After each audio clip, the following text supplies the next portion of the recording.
I'm Andrea Useem, an associate editor here at DevX for DevX Impact, and we're talking today with our reporter Michael Igo, who's on the ground in New York City today at the UN Global Compact Leaders Summit. So, Michael, thanks for talking with us again. And we understand this morning there was the release of a major new report. Can you tell us what was that report and what were some of the most interesting findings? Sure. Thanks, Andrea. Good to talk with you again. So yes, you're right. This morning was sort of the kickoff of the main day of the UN Global Compact Leaders Summit here in New York, and the key sort of take home from that was the release of this report, as you said, which was co-produced by the UNGC, the Global Compact, as well as Accenture. It's the UN Global Compact Accenture CEO study on sustainability for 2013. And it's interesting because it essentially gathered information from surveys conducted with CEOs representing businesses around the world. 1,000 CEOs sort of contributed their thoughts to where they see current corporate sustainability efforts and how they've changed over the past 3 years since the last time a study like this was conducted. So pretty fascinating, and the launch event included remarks from United Nations Secretary General Ban Ki-moon, among others. So quite an exciting event here this morning. And what were some of the most interesting findings of that study? Yeah, it was surprising and impressive, I think, to see that the UNGC presented a very frank and straightforward assessment of where things stand today. And really, what they expressed was some disappointment, both from the UNGC's perspective and also disappointment that the CEOs were registering as they try to foster greater corporate sustainability efforts in their companies. Something like just over 30% of CEOs feel that they can even measure the impact of the sustainability efforts that they've put into place. I think 30% feel that current sustainability efforts are up to the challenge of the global pressures facing corporate sustainability. So there were some surprising findings, and what some described as a marked decline in confidence from 3 years ago in terms of the sort of leadership role that CEOs feel that they're capable of playing in really fostering transformational change on corporate sustainability. So a bit of a bleak picture, but luckily there were enough sort of inspiring speakers, I think, to galvanize some energy, and certainly I don't think anyone feels that it's a lost cause quite yet. Great. Well, tell us, give us a sense, who were some of those more inspirational speakers?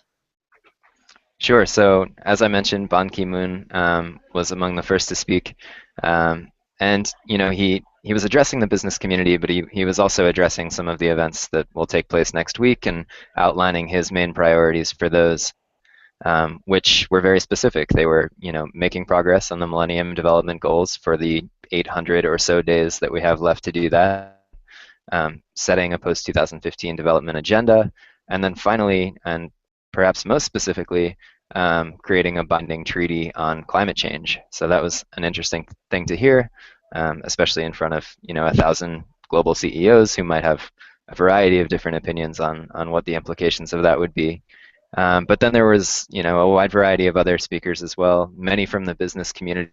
The event featured an interactive panel of CEOs who sort of discussed their experiences as corporate sustainability leaders and what they think it will take to move towards more transformational change away from what some are describing as a tendency of the business community to engage more in individual pilot projects around the world, or sort of pet projects that might have limited impact, instead of creating the partnerships with government and the partnerships between each other to make really significant scalable change on some of these really significant issues.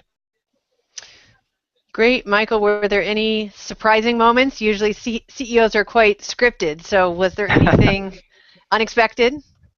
Yes, in fact, there was a very passionate presence from the labor community, in fact. Philip Jennings from Uni Global, representative of labor unions around the world, stood up and made a very specific plea that you know corporate leaders really look to job creation and most specifically to ensuring that um, their employees around the world receive a living wage for the work that they do, really to try to end this what he called a race to the bottom of the supply chain, just to produce goods at the lowest cost possible. So there's so many aspects to what people talk about when they talk about sustainability. His was a very specific formulation of what that meant, and it really was an appeal to inclusive growth, um, and looking directly at the concerns of workers around the world. So very interesting to see, and certainly a passionate statement. Great, thanks. Well, as this summit wraps up this afternoon, are there any tangible actions to come out of this event? So many people have been convened. So, what are the tangible takeaways here? It's a great question, and it's a question I think a lot of people are asking. A lot of attendees of the conference of the summit are asking. There's these types of events do have a bit of a reputation for being a bit more talk than action, and I think some people have come away from this with that impression. But not necessarily that there's much wrong with that. I think one of the messages here is that corporate leaders need to be meeting with each other and agreeing to provide the sort of broad scale leadership to drive these changes forward.